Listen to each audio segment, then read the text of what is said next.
Thank you very much. Thank you. Before I come to the thrust of my thesis, especially on AIMPLB, just because one of your panelists, Mr. Atikur Rahman, said that today is defilement of Tagore's India, Tagore's thoughts. So let me quote verbatim Tagore's thoughts. These are taken from original works of Rabindranath Tagore, volume 24, page 375, Vishwa Bharati, 1982. And I'm quoting Rabindranath Tagore, Gurudev. There are two religions on earth which have distinct enmity against all other religions. These two are Christianity and Islam. They are not just satisfied with observing their own religions, but are determined to destroy all other religions. This is what Tagore said. Now let me come to these bigoted, homophobic, misogynist, supremacist organizations like AIMPLB, proud of the fact that the Byzantine Sophia Church was demolished and a mosque built over it. Look at the irony. But you know, they don't believe in man-made laws or in justice meted out by mortals.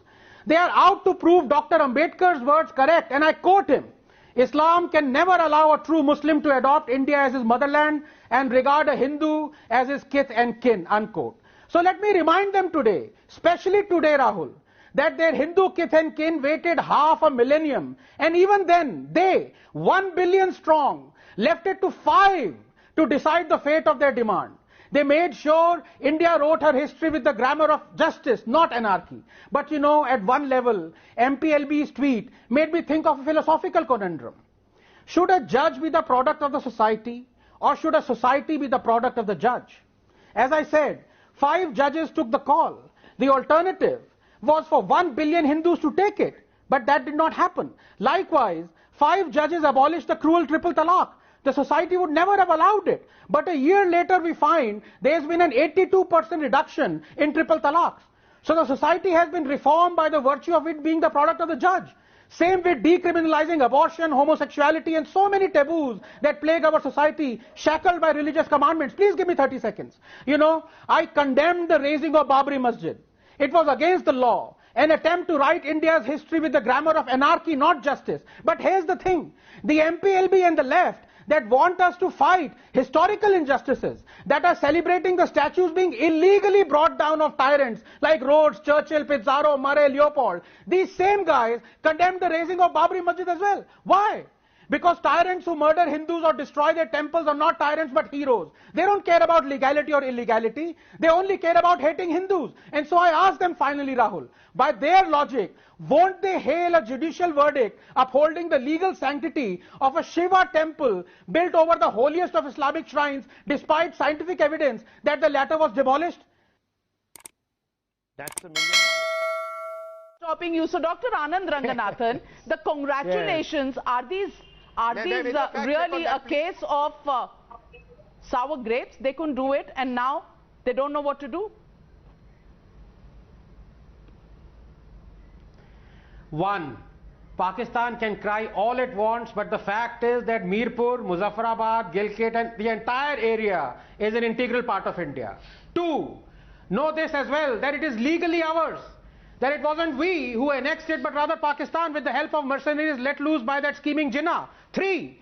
Moreover, it is a fact that on February 22nd, 1994, the Indian Parliament unanimously adopted the resolution that Pakistan must vacate the areas of the Indian state of Jammu and Kashmir, which they have occupied through aggression.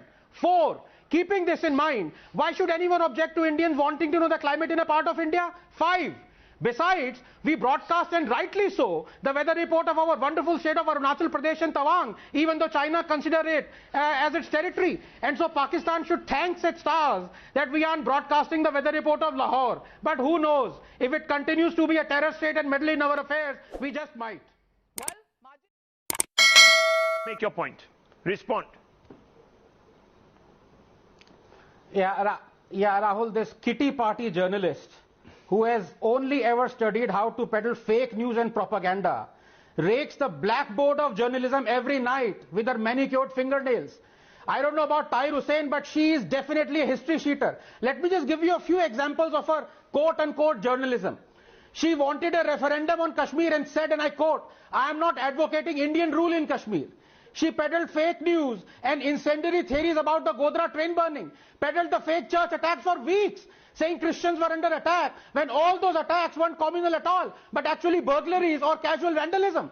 She is selective to the point of being insane, outraging only on Hindu hate crimes, while being totally silent on more than 150 hate crimes perpetrated by Hindus on Hindus by Muslim mobs. She spread fake news about the ABVP activists taking part in anti-CA protests, about a Dalit man murdered If you for dish out, entering a temple, you will get about as a good as Muslim you give. driver tried up You will get and as good beaten as you and give. forced You need to chant keep Jai Shri quiet Ram. and listen. And here she interrupts me again. You have to say. You want to talk about me. She is not going to keep quiet because I think deep down she hates kafirs.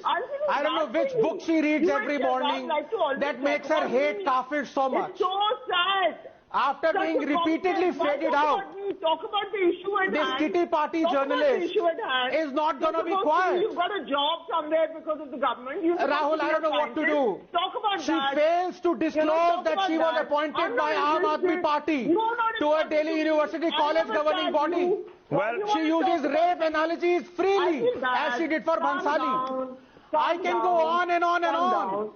Suffice it to say that she is a stinging indictment on our education system. well, let me bring in Sudhi. See, she is constantly Okay, interrupting me because she doesn't want to Ashutosh hear the should be truth. Hodi.